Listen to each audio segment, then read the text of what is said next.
Well, welcome to my rant for today. Hope you enjoy my new hat. Awesome new hat that we have in our bookstore. This is the most cool hat I think I've had yet. And hope you can see it's got the little MorningStar eagle thing here. It's just a very comfortable, very cool hat. We got all kinds of stuff in our bookstore now. Even books. We'll get some great new books, and but also some resources and other kinds of material that I think you'll find very helpful, but very high quality, very good values. We try to give the best value we can for everything. Check out our MorningStar bookstore. Go to our catalog or go to our website, and every month they're coming up with new products. But I'm really excited about some of the new books we've got in there. But we'll talk about that at another time. This is not a commercial. I'm just trying to kind of share a few things with you while we're getting ready, allowing other people to join us. But we just had our Partners Weekend. Went to a new level. I mean, it was powerful. I felt like every meeting was just tremendous. General Boykin was at his best. I don't know that I've ever seen him better. And just powerful, gripping stories and of real events that happened with him and their implications and incredible life lessons.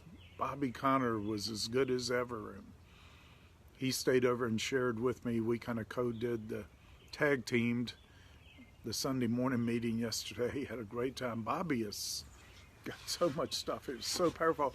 I try to write down, take notes on every sermon, and then I go back to review them. I say, if this is God speaking to me, I want to get it, and I go back and try to read the scriptures.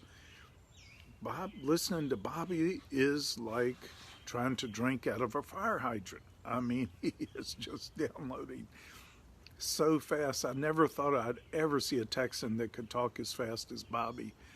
And it is so good. Everything he's saying is so good, you want to write it down, and you just can't keep up with him. So you have to go buy the video download or whatever, and so you can watch it at your pace later. But by the way, we just had one awesome weekend. Now we're starting an incredible week. This is the best week of the year. This so beats, I love Christmas and New Year, family get together and all that, but this is the best week of the year. Not only do we have our partners thing, then followed, usually we have a half a day to breathe, jump right into our MorningStar Fellowship of Ministries retreat, MFC too, which is also MorningStar Fellowship of Churches, and we got about 500 more at that. We try to limit these to 500 just so we can use the tables for interchange and make it easy and comfortable for people to take notes. And of course, we take all of our meals together, and it is just the best time of fellowship. And we have some of the best people, I think, in our Fellowship of Ministries and the Fellowship of Churches, and I just so look forward to seeing them and being with them during this time. So that starts this evening, goes through the rest of the week here, so we're having a time. But I wanted to mention to you, the subject of today is, when do good people become evil, or how do good intentions become evil? And I read a study over 30 years ago.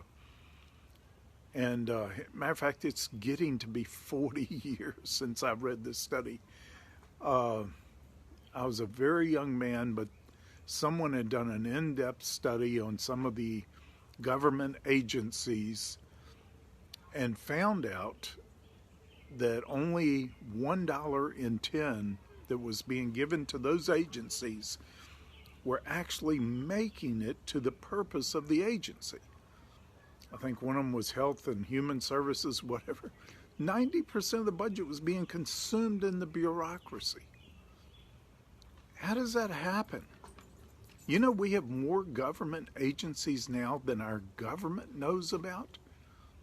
You go to the government on government agencies, go to their thing, they'll give you a range of how many government. It's in the hundreds. And many of them are duplicating what other agencies are doing. Many of them are countering what other. I mean, it is madness. Really helps you understand when Winston Churchill, way back before bureaucracies had grown into such a crazy dimension, why he thought bureaucracy was going to be one of the greatest threats to humanity, to the world. And it's become that. And it's what we call the deep state. And the deep state is almost 3 million bureaucrats who are writing all kinds of codes and policies and everything, which the craziest thing in the world, our Supreme Court gave the authority as law, which is unconstitutional. Only our Congress is supposed to have the authority to legislate and make laws, but right now bureaucrats can, and they can countermand the executive orders of the president. They can countermand laws written by Congress, and often do. And but here, let's back up a little bit, because we always want to say, just rather than pointing to our government, how is it that what the church is doing is releasing this into the world? Because the Lord said, what you release in heaven will get released on the earth. What you released in the spiritual realm will get released on the earth. And what you bind in the spiritual realm will get bound on the earth. So how does this happen? How's what we're doing? Now, there are certain things I'm not, this is something I think it looks this way. I think it could be proven what I'm saying, but it hasn't. I don't know that it's been proven yet. But I mentioned before how the church has become just as bureaucratic in many ways. I'm talking about universal, generally, not every church, not every movement, not every denomination even, but generally we can become as bureaucratic as the world. Maybe we started this. There are great organizations with the best of intentions that I think are undermining the very reasons that they exist. And how could that be? Let's just take, it looks like the National Right to Life, one of the big pro-life organizations in the country, is actually undermining legislation that could have ended abortion in America the way that it is. How could that be? Why would they do such a thing?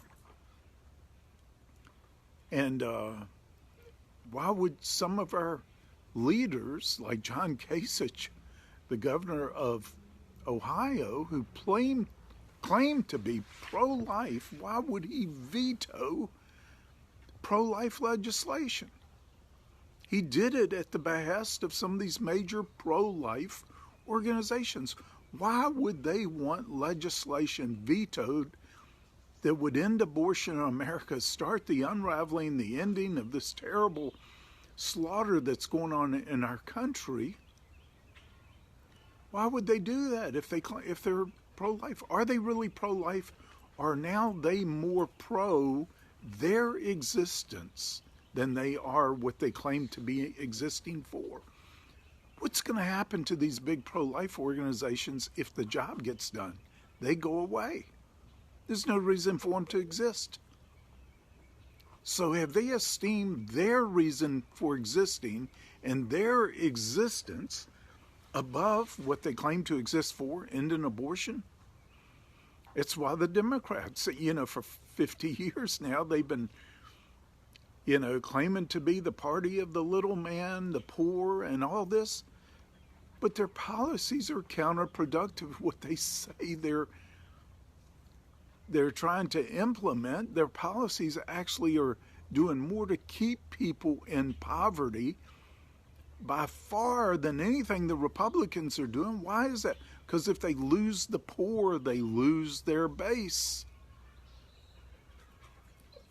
And a lot of these major organizations, if they accomplish what they're supposed to be in existence for, they have no reason to exist anymore. Shouldn't we start calling them fake organizations? Just like there are fake news, and it is fake news, it's made up news and speculative, and they're claiming it's news. These organizations deserve to be called fake news organizations. Well, I think we have fake organizations that need to be identified, and we need to stop supporting. Just like these government agencies, they didn't want to solve the problem they were implemented to solve, because then they wouldn't have a reason for existing. And why is it we create all these agencies, make all these laws, and the job never gets done? Now here's a big one for you. Are all the companies accepting all these billions and billions of dollars for cancer research? Do they really want to find a cure for cancer? I'm asking legitimate questions, and I'm obviously asking them because I already have an opinion on them. So what are we doing? Now I tell you that when John wrote the whole world lies in the power of the evil one, I tell you, we start things with the best of intentions, and evil comes in and takes them over and starts consuming all of the resources, mostly to just keep itself alive. And these agencies and these bureaucracies that are doing this are evil. They're consuming our resources, the resource of the planet, not accomplishing what they're supposed to be accomplishing. Now, there are some that are. There's some that are really trying to do a good job, and they do make some things better. And there's, some that $1.10 that makes it through does do some good in some areas. But it should be the other way around, that every agency should be shut down. And if it's a legitimate cause, we should start it all over with the mandate that only 10%, at best 15% of the resources going to that agency should ever be used for administration. No more than 15%, so that 85% actually gets to the news. And managed well, managed properly, we can easily do that. And I think we should do that. And so I'm just trying to plant something in your mind about fake organizations that claim to be for something they're actually undermining, because they know if they solve the problem, they lose their support, they lose their reason for existence. So now their main job is to keep their main job. I'm just saying, bless their hearts. Thank you for joining today's rant.